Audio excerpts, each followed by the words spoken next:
آیاز، میخوای چیزی بگی؟ بگو.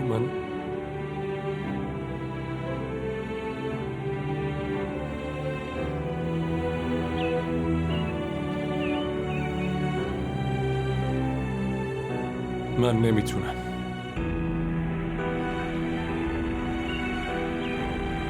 ازدواج نمیکنم. میخوام جدا بشیم.